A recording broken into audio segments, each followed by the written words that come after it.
கர்த்தருடைய பரிசுநாமத்துக்கு மகிமையுண்டாவதாக. இந்த நாளிலும் என் தேவனும் நானும் என்ற நிகழ்ச்சியின் மூலமாக உங்களை சந்திப்பதில் பெருமகிழ்ச்சி அடைகிறேன். இந்த நாளுக்கான தேவ வார்த்தை, தேவரீர் சகலத்தையும் செய்ய வல்லவர், நீ செய்ய நினைத்தது தடைபடாது என்பதை யோபு அறிந்து சொல்லுகிறார். நானும் உங்களுக்கு சொல்றேன், ஆண்டவர் எல்லாவற்றையும் செய்ய வல்லவர், அவர் செய்ய நினைத்தது தடைபடாது. யோபுவை எப்படி நிந்தித்தாங்க? தேவன் கொடுத்த சாட்சி உத்தமன், சன்மார்க்கன், தேவனுக்கு பயப்பட, அவனை போல ஒருத்தன் பூமியில இல்லை. இந்த வார்த்தையை கேட்கிற உங்களை போல நீங்க இந்த பூமியில ஒருத்தரையும் கர்த்தர் காணல. எப்படி யோபுக்கு சொன்னாரோ அதே வார்த்தையை நானும் உங்களுக்கு சொல்றேன். அப்ப இந்த சோதனை வருமானம் நிச்சயமா வராது. அது யோபு கொடுத்த ஒரு பாடம். நம்ம இந்த பாடுகளை தான் கடந்து வரோம். அதனால இல்லை, எல்லாம் உங்களுக்கு நன்மையாய் முடியும். உங்களை நிந்தித்தவங்க உங்க பக்கத்துல வருவாங்க, நீங்க அவங்களுக்காக ஜெபிக்க வைப்பார். நீங்க ஒன்னை இழந்தீங்கன்னா யோபுவை போல டபுளா கொடுப்பார். 1000 இழந்தா 10,000 கொடுப்பார். 10,000 இழந்தா லட்சமாய் கொடுப்பார்.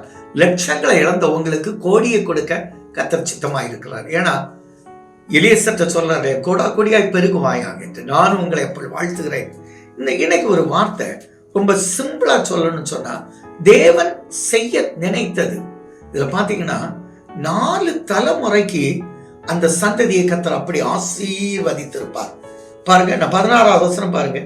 இதற்கு பின்பு யோபு 140 வருஷம் உயிரோடு இருந்து 4 தலைமுறையாக தன் பிள்ளைகளை பிள்ளையுடைய பிள்ளைகள் கண்டான். நீங்க அப்படி இருப்பீங்கன்னு சொல்றேன். ஐயோ 100 வருஷமா இல்ல, உங்க சந்ததிகளை 4 தலைமுறைக்கு குறைவில்லாத வாழ்வு.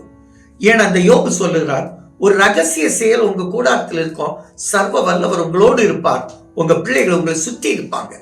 எப்படி? எல்லா நன்மைகளோடு சுற்றி இருப்பாங்க.